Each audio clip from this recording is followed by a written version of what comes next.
They said we were sick, broken, dangerous.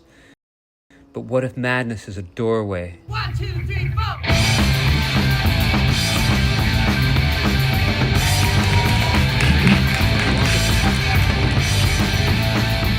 Hey, can you all hear me? Hey, folks in the back, it would be really great if just a few more people would come up front, because it's lonely up here. My name is Sascha Altman DuBrul, and when I was 18 years old, the police found me walking on the subway tracks in New York City, and I thought that the world was about to end and that I was being broadcast live on primetime television on all the channels. I thought there was microscopic transmitters implanted under my skin that were recording my thoughts for some top secret branch of the CIA. I hadn't slept in a really long time. The police, I walked through 3 stations. The police wrestled me to the ground. I ended up in a jail cell underground in the subway, and then I ended up in Bellevue Hospital in Manhattan, and then I spent 2.5 months in a public mental health psych ward. It was 1993. I'm 50 years old, by the way, so that was a long time ago. But in some ways, when we tell stories about our past, we can time travel back. And in some ways, we can take the things that we've learned now and in some ways change the past. I'm a therapist now, and I practice this model called internal family systems therapy. Has anyone ever heard of it? Okay, good. I'm so glad, because I think it's the future.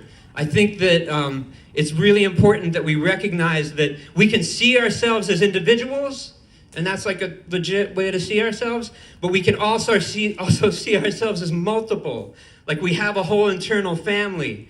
And when our family's getting along, we're doing all right. And when our family's not getting along, it looks like we're crazy. We're having a hard time. The guy who founded internal family systems is named Richard Schwartz, and he was a family therapist, a systemic family therapist. In the 1960s and 70s, there were a lot of competing ideas for what mental health and mental illness was, right? There was all kinds of really creative models, and there was all kinds of resistance movements. Like if you were to travel back to the early 1970s in the United States, it would look really different, politically, socially, economically. And I think it's really important to know that in 1980, there was a shift. In 1980, Ronald Reagan got elected president. That's the right response. Thank you. Louder, louder. Good. Ronald Reagan got elected president, and the Diagnostic and Statistical Manual of Mental Disorders was published, the 3rd edition.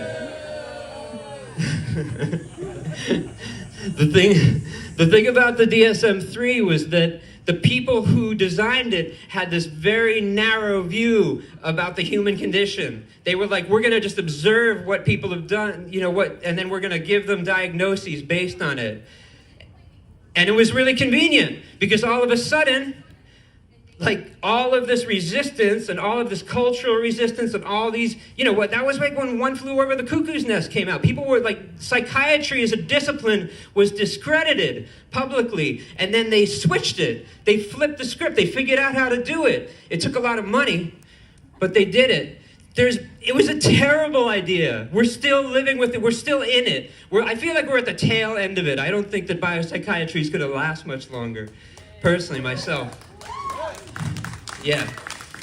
I don't think biopsychiatry is going to last much longer. There's these ideas in history, these kind of dominant ideas that seem like they're just the truth, and then that's how it is.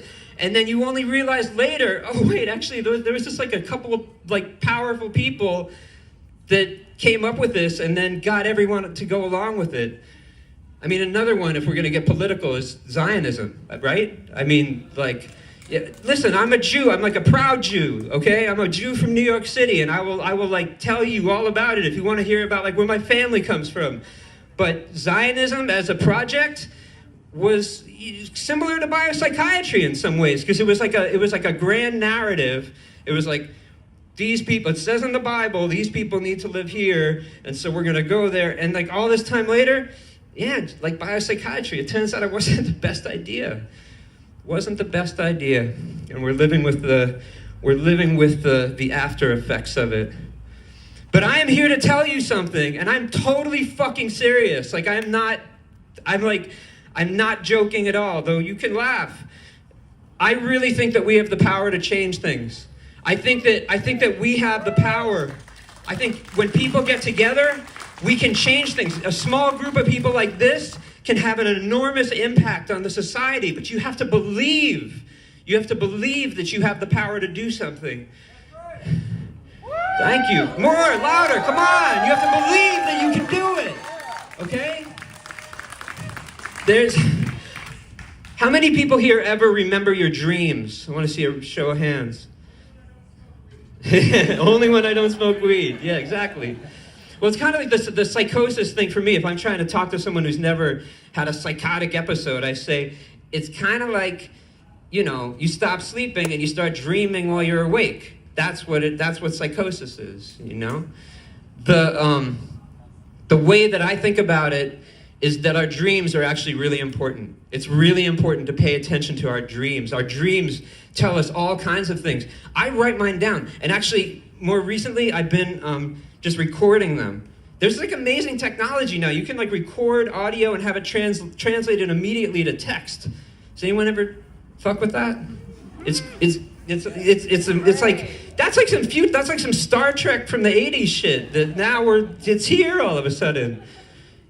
But everyone's just kind of like sleepwalking around and they don't realize how quickly things are changing. So our dreams are really important. There's our dreams at night, but then there's our waking dreams. I want to put forth an idea to you all, which is that if you really want something, if you really, really, really want something to happen, just keep focusing on it. Just keep focusing on it. And you know what? It's going to happen. Even if it doesn't happen in your lifetime, you'll come back around the next time around and you'll keep working on it. Okay? Like, we have to think like that. We have to think like that. Like, we're very powerful, actually. So I'm going to say something and I want you to repeat it back to me, okay? It's a song, it's like an old punk rock song. It goes like this. I believe in me. I believe in me. I make my dreams real. I make my dreams real. I'll do it again. I believe in me. I believe in me. I make my dreams real. I make my dreams real. All right, so listen, I'm a therapist, and I work primarily with people diagnosed with schizophrenia and bipolar disorder. I'm diagnosed with bipolar disorder myself, so I'm like proud of it, the same way I'm proud of being a Jew, whatever, it's an identity. And I think the thing is that one of the people who's been the most influential to me, he's been dead for a long time, his name was Carl Jung. So are people familiar with Carl Jung? That guy was really smart. Also, he was one of us. Like, if you're like a mad person, like that dude was definitely mad. He spent months of it, years, psychotic. He had these like visions. He wrote a whole book that was all just his visions. It's pretty trippy. Carl Jung had some ideas that I want to transmit to you. And then maybe you know them already, but I'm going to transmit them again, and I want them to get inside of you, okay? One of the basic ideas of Jungian thought is this idea that everyone has a shadow. Everyone has a shadow. And what's a shadow? The shadow is all the parts of ourselves that we don't acknowledge, that we don't identify with. They're all the parts that we're going, I'm talking to you right now, and I'm like, trying to be all cool up here, talking, doing my thing. But there's like a shadow back there, the things that I don't identify with. What Carl Jung said was that if you can turn and face your shadow, and reckon with the things you need to reckon with, that's a process called individuation. That's what he called it, individuation. And if you can individuate, and what that means is kind of disavowing your pride and shame-based identifications, like the things that you like think, whatever. It's like you got to get to know yourself. That's what it means, right? But if you can do that, that's how you become free. That's how you become free. You individuate. Now, here's the thing. Shadows also work in society. Like, we have individual shadows, but there's also social shadows, society shadows. Now, who's the society shadows? Anyone? Yeah, there you go. There you go. It's the mad people. But it's like all the oppressed people. It's all the people who are holding on to, like, all the survivors, all the people who are holding on to all these visions, and they're being suppressed. They're not being let out. They're being put away in a box. They're being put in a closet somewhere. They're being locked up in prison. They're being put in a psych ward. They're being put in places where their voices can't come out.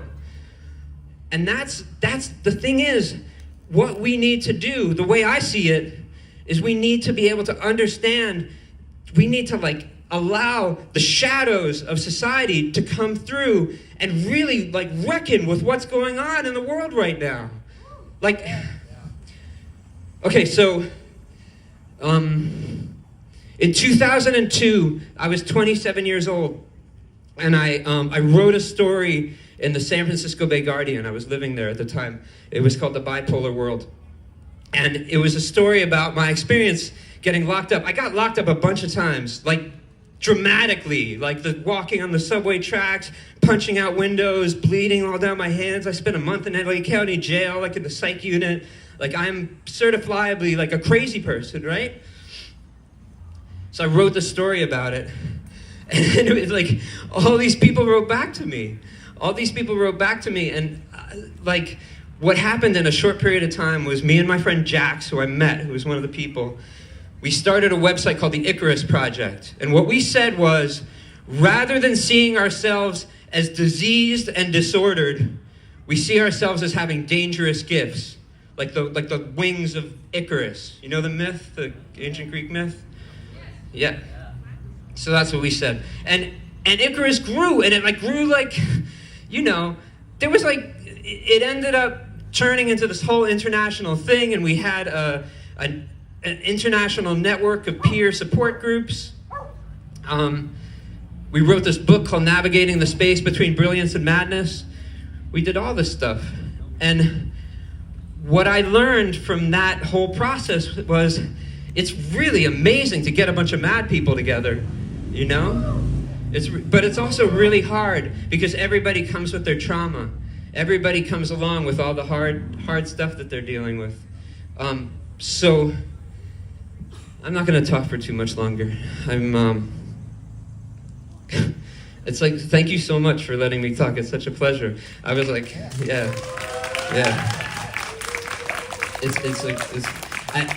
I think I mentioned this already. I have like little kids, and I'm not very social. I do all my work on the screens. I spend a lot of time talking to people on screens. When I was 18, I had this vision. I think I told you that the world was going to end. We were all going to be broadcast live on television. At some point during the pandemic, I realized that it came true. Like, it felt like the world had ended, and we were all fucking talking to each other on Zoom or whatever, And it still feels like that. It feels like we're living in this weird fucking cyberpunk dystopic reality that we didn't want or ask for. But I think we can make the best of it. I think we really can make the best of it. Okay, here's the part that, because I didn't sleep well last night, I'm going to say. I was like, should I say this? I'm going to say it. Because I don't get to stand up in front of people very much and talk. I'm really interested.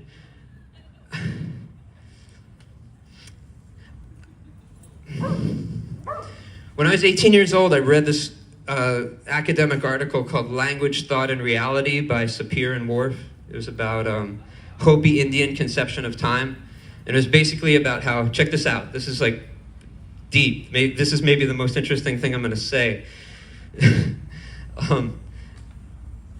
In Hopi traditional Hopi grammar structure, there's no past, present, or future. Okay? Different objects and people have different states of becoming. It's a completely different way of thinking about time. Okay? When I was 18 years old, it like sent me off the deep end or whatever. All these years later, I think, time is not what it seems like it is.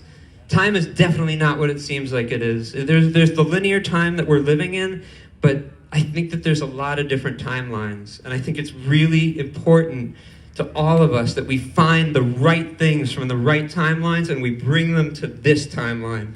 Because somehow we're still here. I think there's a lot of other timelines where we blew ourselves up. I really think so. Deep in my heart, I believe that that's what the reason that shit is so weird is because we split the atom and we blew ourselves up a million times over. But we're still here. We still have a chance. We still have a chance. There's this old, I'm obsessed with the year 1977. I was born in 74, but 77 is the year that punk rock broke in New York and London and other places. And one of my favorite punk rock bands is this band called X-Ray Specs. Has anyone ever heard of them? Oh, good. All right. Yeah, so you know.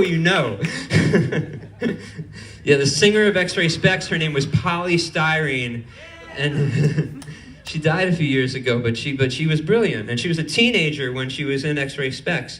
And when I was 18 years old, okay, so here's the thing with Polystyrene, they put out one record called Germ-Free Adolescence, and then she ended up losing her mind and joining the Hare Krishnas, and she was a Hare Krishna for many years.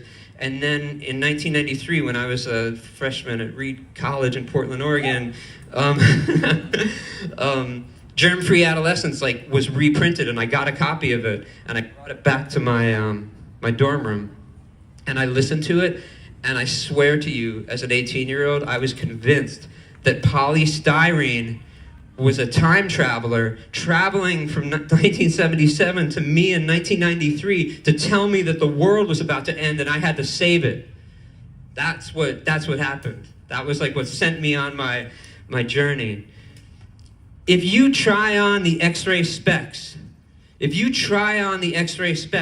start looking around, especially at the kind of songs I listen to a lot of 80s pop music and punk rock music, because that's my generation or whatever.